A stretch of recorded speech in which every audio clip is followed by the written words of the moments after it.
Halo, salam sejahtera semua untuk siswa kelas 7. Pada kesempatan kali ini, saya ingin menjabarkan atau kita akan membahas latihan soal yang sudah diberikan oleh guru mapel masing-masing di kelas 7 ya, terutama di matematika. Mungkin karena sesuatu dan lain hal belum selesai dalam membahasnya, jadi di sini kita akan mencoba untuk menjabarkan satu persatu. Namun, nanti ketika dijabarkan ada mungkin beberapa soal yang tidak kami jabarkan sampai selesai. Itu artinya kalian harus melanjutkan sesuai dengan caranya atau mungkin cara yang sudah disediakan gitu ya. Jadi tidak langsung sampai finalnya. Terus yang kedua, disclaimer juga, nanti mungkin soal dalam assessment juga tentunya pasti akan berbeda dengan soal latihan ini, karena ini namanya juga latihan gitu ya. Jadi yang penting kalian tahu konsepnya, kalian tahu caranya bagaimana. Nanti di lapangan atau mungkin ketika kalian assessment, tentunya kalian bisa berpikir atau bisa menggunakan cara yang sama atau mungkin logika yang sama dalam menyelesaikan soal gitu ya. Jadi ini bukan bocorannya atau ini bukan kisi-kisi murninya, tapi ini adalah latihan soal untuk kelas 7. Baik, langsung saja tanpa berlama-lama. Soal yang pertama ini adalah tentang sudut ya, sudut dan kesebangunan. Jadi kita tahu, kita kemarin sudah belajar handout-nya ya secara lengkap tentang sudut dan kesebangunan. Kemudian yang pertama ini nanti ada beberapa buah jam ya, tentunya jam analog ya, ada jarum jam seperti itu. Lalu kalian menentukan manakah sudut yang sesuai dengan jam tersebut. Contoh misalkan soalnya tentukan jenis sudut terkecilnya. Jadi sudut terkecil itu kan ada dua jenis, misalkan nih ada sudut seperti ini ya. Nah, sudut terkecil itu ada sudut yang melancip seperti ini. Nah, sisanya ini adalah sudut yang terbesar atau sudut refleksnya. Nah, kalau jam 9.30 kira-kira di sini kalau kita gambarkan ya, jam 9.30 tuh kira-kira gambarnya seperti ini, gitu kan?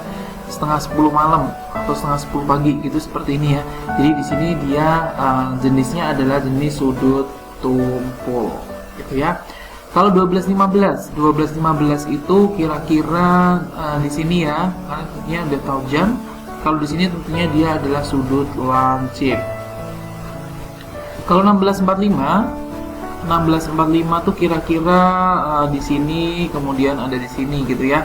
16.45 itu berarti dia sudut tumpul juga, karena kita yang lihat adalah sudut terkecilnya. Jadi yang kita lihat ini kan, ya ini kecilnya, karena ada dua jenis kemungkinan gitu ya. Nah, kalau ini jam 10.15 ya, ini hati-hati di sini nanti jenis sudut terbesar. Jadi kalian juga harus melihat perintahnya itu apa.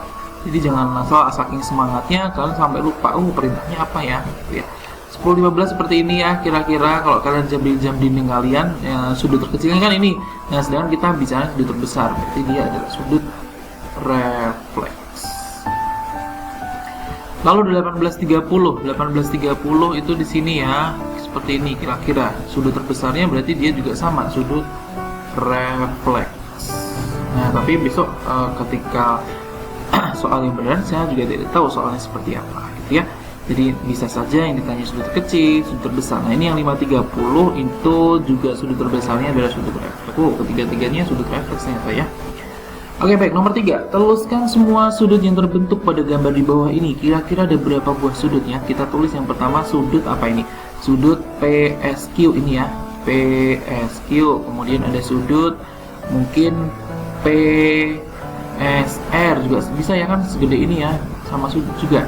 Lalu ada lagi mungkin sudut QSR gitu ya. Ini tuh sudut kecilnya, bisa saja yang ditanyakan sudut besarnya ini sudut apa saja yang termasuk ini sudut besarnya gitu ya. Jadi tidak menutup kemungkinan juga yang ditanyakan sudut yang besar juga. Nomor 4, perhatikan gambar di bawah ini, tuliskan nama sudut nomor 1, 2, 3, sampai 5 dengan 3 huruf. Oke, nomor 1 dulu, ini kira-kira ini sudut apa? Nomor 1 itu berarti P-nya kita taruh tengah ya, kita bisa sebutkan dengan sudut RPQ. Ini sudut RPQ nomor 1. Nomor 2 ini berarti sudut PQR jika bisa ya. Nomor 3 itu berarti yang sebelah sini ya, hati-hati ya. Berarti ini sudut PRQ atau QRP juga boleh dibalik. Nomor 4 sudut berarti RTS atau dibalik juga boleh ya, STR. Terakhir sudut 5 itu adalah sudut RST gitu ya, atau TSR. Yang penting huruf di paling tengahnya itu benar kalau kita nanti ditanyanya 3 huruf gitu. Nomor 5 ya. Nyatakan setiap sudut di dalam derajat. Nah, kita tahu bahwa kalau ini kata kuncinya ada di sini. Kalau ini sudut lurus berarti nanti pasti dikalikan dengan 180 gitu ya. Berarti ini 5/6 dikalikan 180 derajat. Nah, ini kita bisa coret. Ini berarti 30 ya.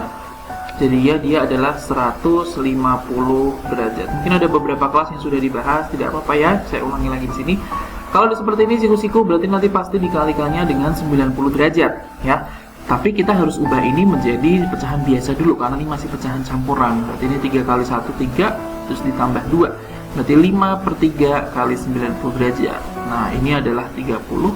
Oh, ternyata sama. 5 kali 30 yaitu 150 derajat juga, gitu ya.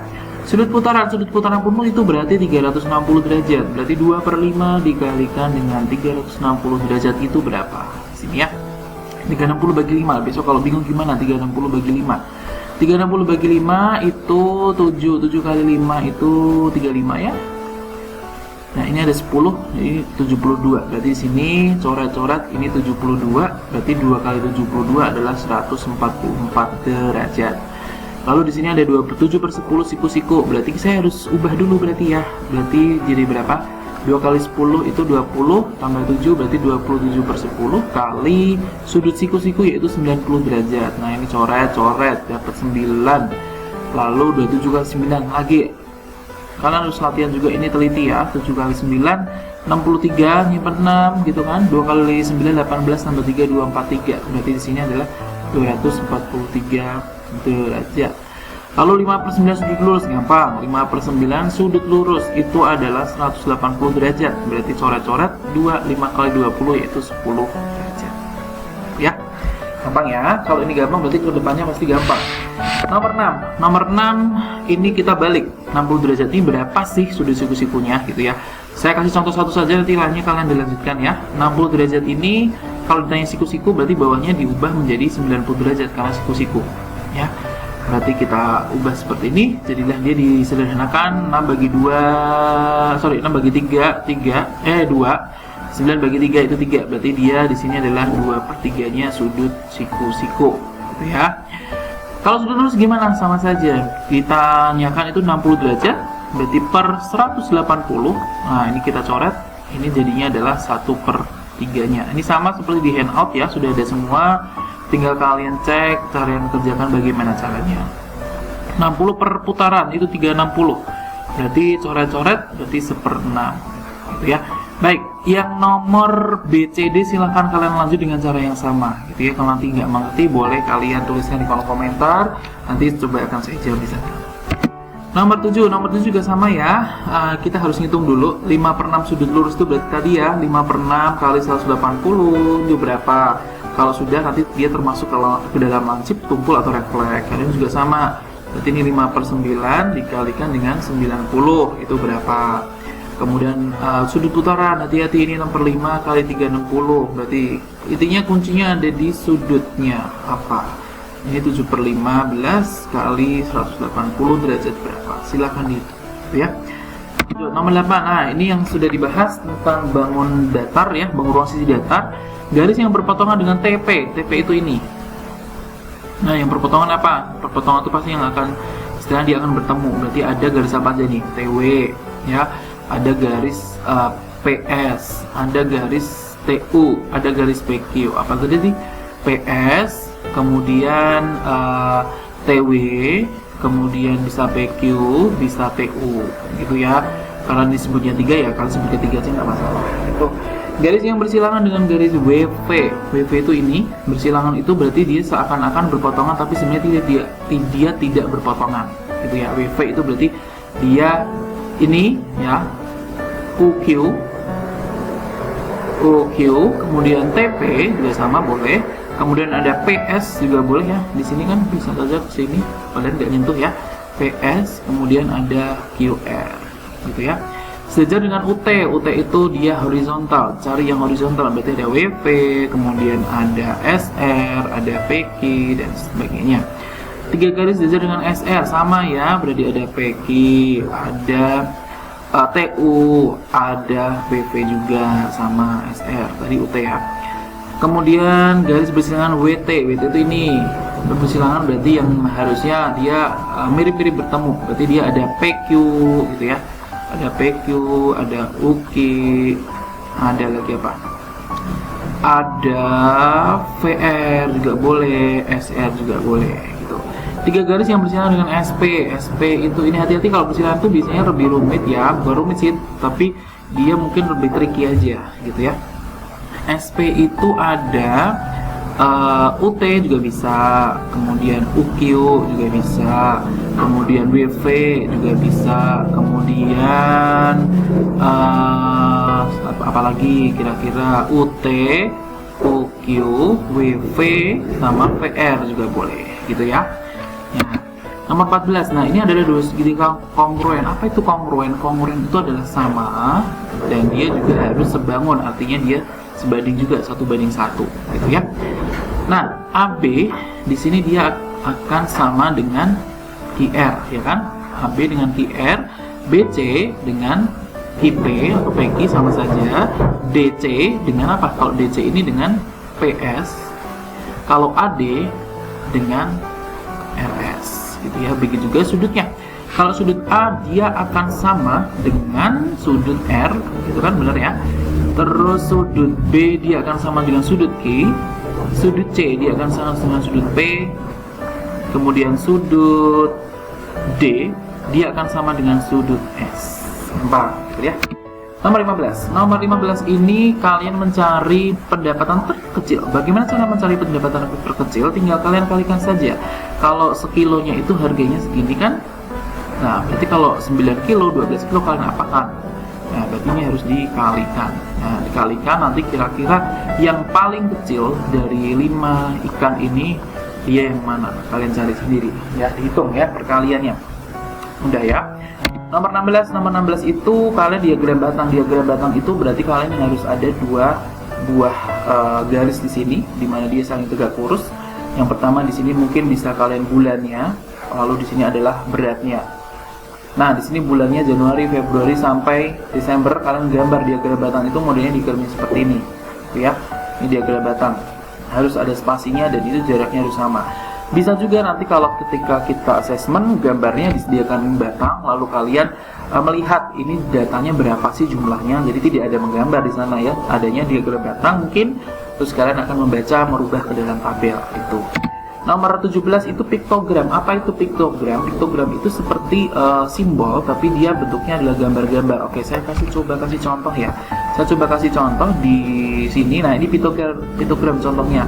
Ini di sini piktogram itu dia seperti simbol ya.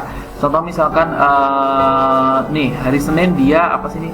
Dia children continue to learn about pictogram in your tree. Nah, ini cupcakes ya. Di Senin itu dia ada 5. Nah, setiap satu cupcakes itu mewakili 6 cupcakes. Jadi kalau misalkan ada 5, berarti di sini sebenarnya hari Senin itu dia ada 30, karena dikali 5.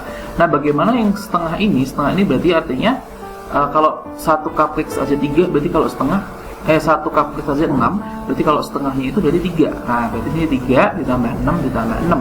Ada 12 tambah 6 yaitu 18. Itu adalah piktogram. Jadi simbolnya berupa gambar. Itu biasanya untuk mempercantik gambar kerja data, mungkin anak-anak bisa baca gitu ya. Jadi kalau kalian nanti bekerja di pusat statistik, cupcakes ini berguna untuk misalkan untuk anak-anak TK, SD gitu ya, dimana mereka lebih senang melihat gambar-gambar, itu namanya piktogram.